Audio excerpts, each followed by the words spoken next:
Hello everyone. I welcome you all to this video in which I would be speaking about the doctrine of eclipse. Now the doctrine of eclipse is something that relates to Article 13 Clause 1 of the Constitution.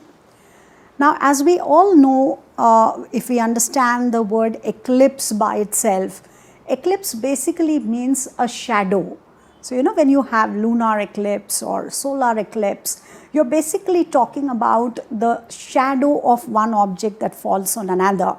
So it's that analogy which we are going to plant somewhere in the discussion of Article 13 Clause 1 and especially to some peculiar situations that can arise under 13.1. Now when we talk of 13 Clause 1, we are basically talking about pre-constitutional laws that are inconsistent with fundamental rights, and 13.1 tells us that such a law goes away as void. But having said this, let's understand that it is the prospective nature of Article 13 Clause 1 that gives rise to an important principle or an important doctrine that has been coined by the courts in the case of Bikaji versus State of Madhya Pradesh. And this is the important principle or doctrine of eclipse. Now, in order to understand this doctrine of eclipse, let's begin with an example, and in the context of that example, we'll try and see how the court invented or coined this particular doctrine. Now, this is a case or an example in which we look at a pre-constitutional law. So suppose we say that there was a law that was enacted in the year 1948. Now when I talk of 1948, it is a pre-constitutional law. So there was this law enacted in the year 1948, and what this law did was it tried to nationalize all motor transport business in the country on the ground of general public interest. So the 1948 law said that look, motor transport business is a business which cannot be run by individuals. That is completely nationalized business, which means it will be only the state that runs the business of motor transport, right? So this law was enacted in the year 1948 prior to the commencement of the Constitution. Now with the commencement of the Constitution in 1950, when on 26th of January 1950 our Constitution came into force, this Constitution contained a fundamental right in the text of Article 19, which said that all citizens of India shall have the right to practice any profession or to carry on any business, trade or occupation. So under Article 19, this Constitution gave to individuals within this country the right to carry on a business of their choice. So after the commencement of the Constitution, when we got Article 19, this Article 19 somewhere went against what the 1948 law had stipulated. So 48 law said motor transport business is something that private individuals cannot engage into because this business has been completely nationalized. And here you had a fundamental right coming in by virtue of Article 19, which said that look, all citizens have the right to carry on a business of their choice. So there was a contravention between a pre-constitutional law of 48 and the fundamental right in Article 19. So if we ask ourselves a question that look, in 1950, after the Constitution comes into force, what would be the status of the 1948 law? We take an immediate recourse here to the words of 13 Clause 1 to arrive at a conclusion that look, such a law will go away as void because this is a pre-constitutional law. There is an inconsistency that the law has with a particular fundamental right in Part 3, and therefore 13.1 tells us that such a law will go away as void. So in 1950, what happens to the 1948 law? In 1950, the law goes away as void.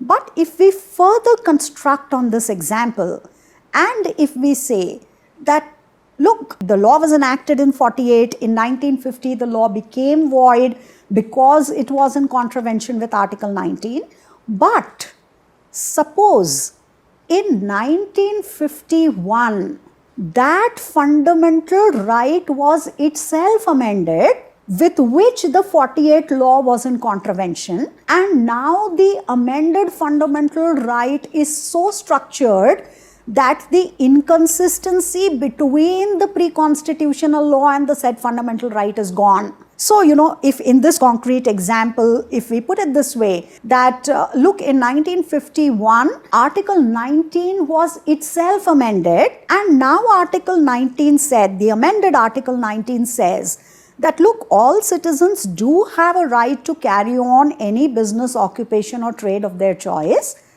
but this is subject to a reasonable restriction clause which says that look, in general public interest, the state can restrict your right to carry on business. So, now the situation comes in line with what it was under the 1948 law, because the 48 law also said that motor transport is a business that is being nationalized in public interest. And now you have the amended fundamental right which said that look, in general public interest, the state does possess a power to restrict the fundamental right that is given under 19(1)(g) of the Constitution. Now, in the face of this amendment, because of the amendment, the so-called inconsistency between that law and that fundamental right, that inconsistency is gone. So the further question we ask ourselves is, what now happens to that 1948 law in 1951? So if we quickly revisit our example and how do things go, we said 48 a law is enacted. 1950 the law becomes void because it is inconsistent with a fundamental right.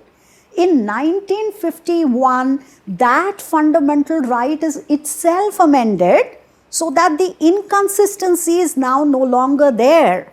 The inconsistency is removed because of the amendment. So now the question we need to answer is, what happens to that 1948 law in 1951? So we largely have two answers to this question that we have posed before ourselves. What are the two answers? One possibility could be that look, because the inconsistency is now gone because of the amendment, the law becomes automatically valid and operative in 1951. So the law was made in 48, became void in 50, and now it becomes automatically operative in 1951. This is your answer number one. Answer number two, or possibility number two, is you say that look, the law was enacted in 48, it became void in 50. Now in 51, even though the amendment removed the inconsistency that was there, yet the law will not automatically become operative, because once the law goes away as void, if you want it back, you need to re-enact that law from the parliament. So which of the two answers are we going to provide to this question? Now, normally speaking, once a law has gone as void and inoperative in 1950, if you want the law back, maybe we would have to re-enact the law from the legislature. But now, in order to save the legislature investing its time and energy towards enacting the same piece of law which was already there with us, the courts in Bikaji versus Madhya Pradesh coined a public policy doctrine which is called as the doctrine of eclipse. Now, what does the doctrine of eclipse really do in this kind of a situation? It saves the effort of the legislature, because it's trying to tell you that look, in such a situation, you need not go back to the legislature and have that law reenacted, but it's giving us a mechanism through which you can automatically activate that particular law into operation.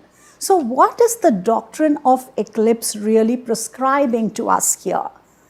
It says, whenever a law is inconsistent with a fundamental right, then that law, no doubt under the mandate of Article 13, goes away as void.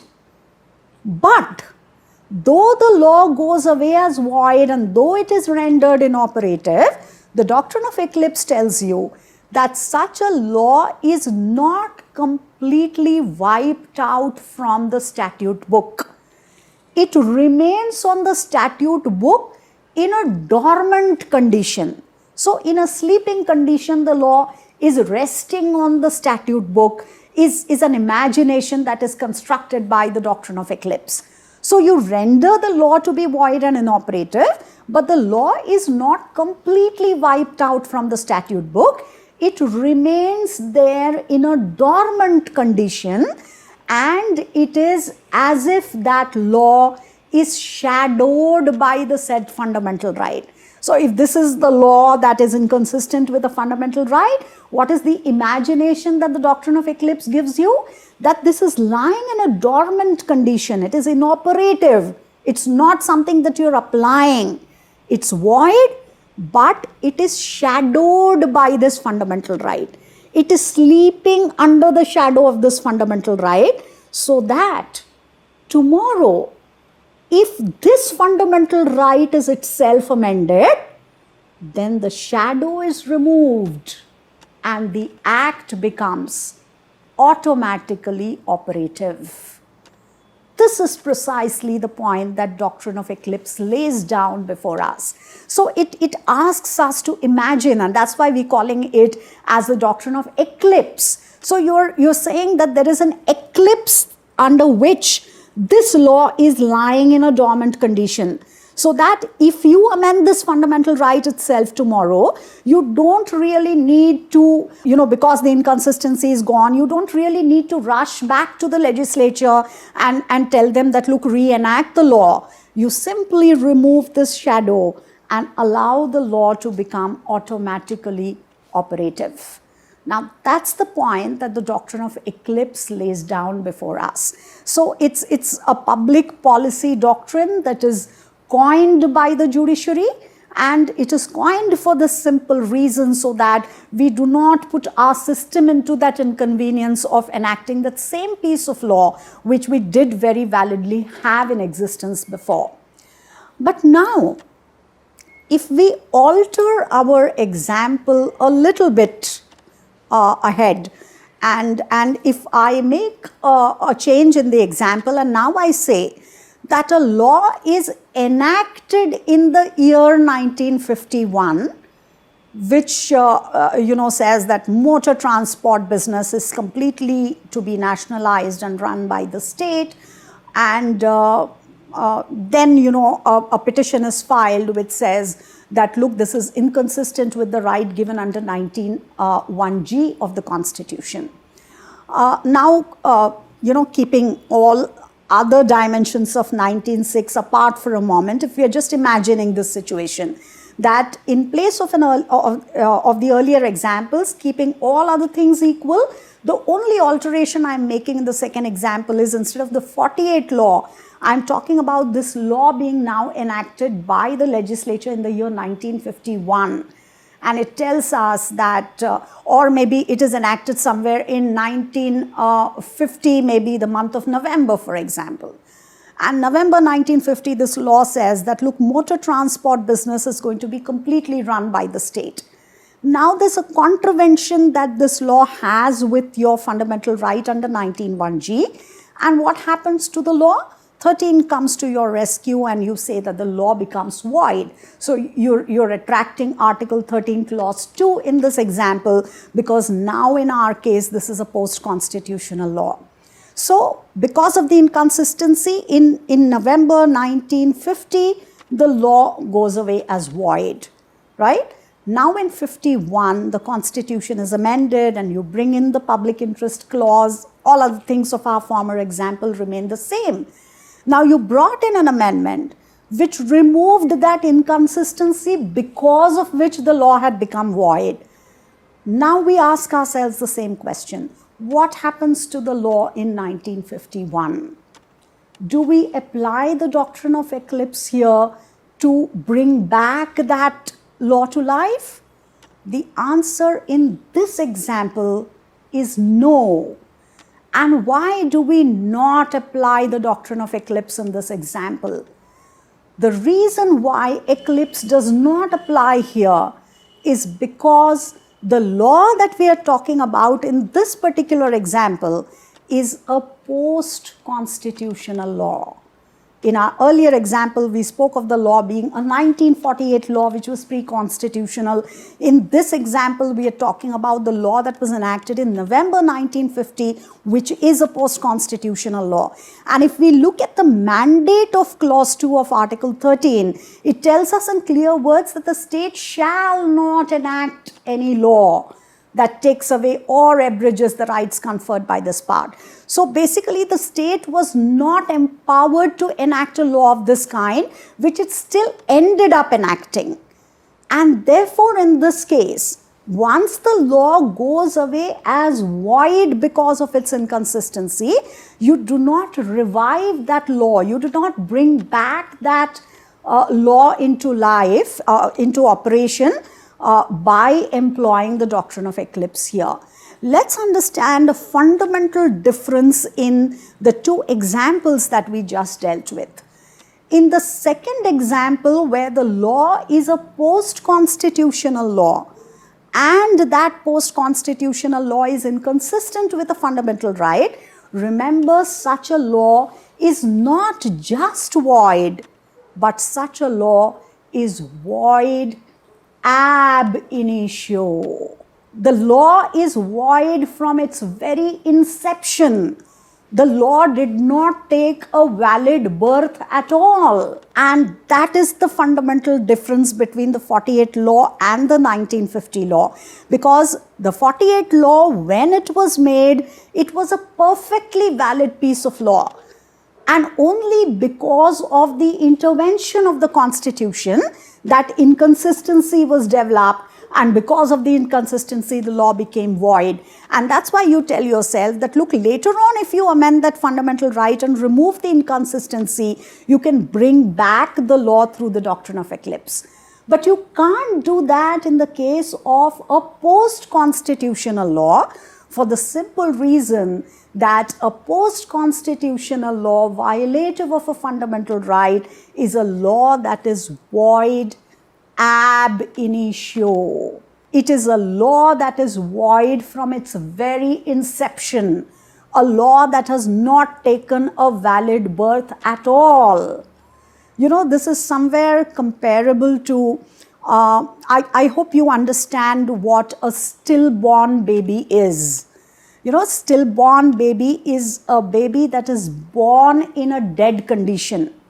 Now, when a child is born, an infant is born in a dead condition, there's no way you can fill life into that baby because it's born dead. But if a baby is born and then because of certain factors goes into coma, there's some way, some possibility through which you can revive the baby back to life. Now remember, a post-constitutional law that is violative of a fundamental right is a stillborn law. It's a law that is born in a dead condition, and therefore there's no way that you can put life into it later on by using devices like the doctrine of eclipse. And that's the reason why the courts have by and large held this position, by and large endorsed this position, that the doctrine of eclipse is a doctrine that would apply only to revive pre-constitutional laws and not to apply to post-constitutional laws that are violative of fundamental rights. So if you look at, now this is a doctrine, of course, which has been evolved by the court. So it's a doctrine of judicial birth, which was laid down by the court in the case of Bikaji versus Madhya Pradesh. So the fact situation that we looked at, the 48 law that nationalized motor transport business, that was the fact situation that was there in the Bikaji case. And it is in this case that the court gave us this doctrine and what are the functions that this doctrine performs. We tell ourselves that this is a doctrine that applies to revive a pre-constitutional law that has been declared to be void for its inconsistency with fundamental rights. You're able to revive this law through the application of the doctrine of eclipse, if at all ever in future the fundamental right is itself amended in such a way that it removes the inconsistency between the pre-constitutional law and the said fundamental right. So we supply ourselves with a strong conceptual rationale about why this reasoning does not equally apply in the context of a post-constitutional law. So remember, the doctrine of eclipse is something that has been coined by the court under Article 13, Clause 1 of the Constitution. So here's a difference we understand when we talk about the doctrine of severability.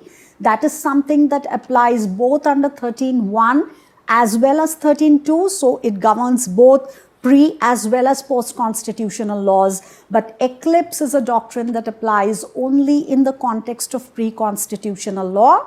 It emanates out of the prospective nature of Article 13.1 of the Constitution.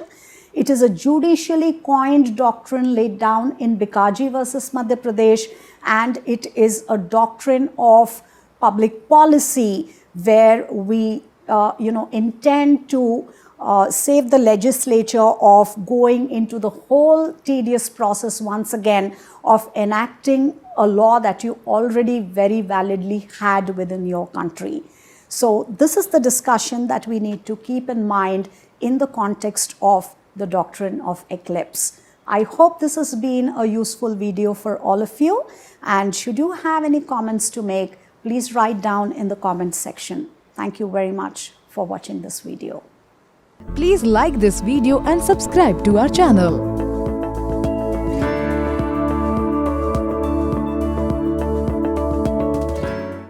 For more such informative topics on constitutional law, please like this video and subscribe our channel.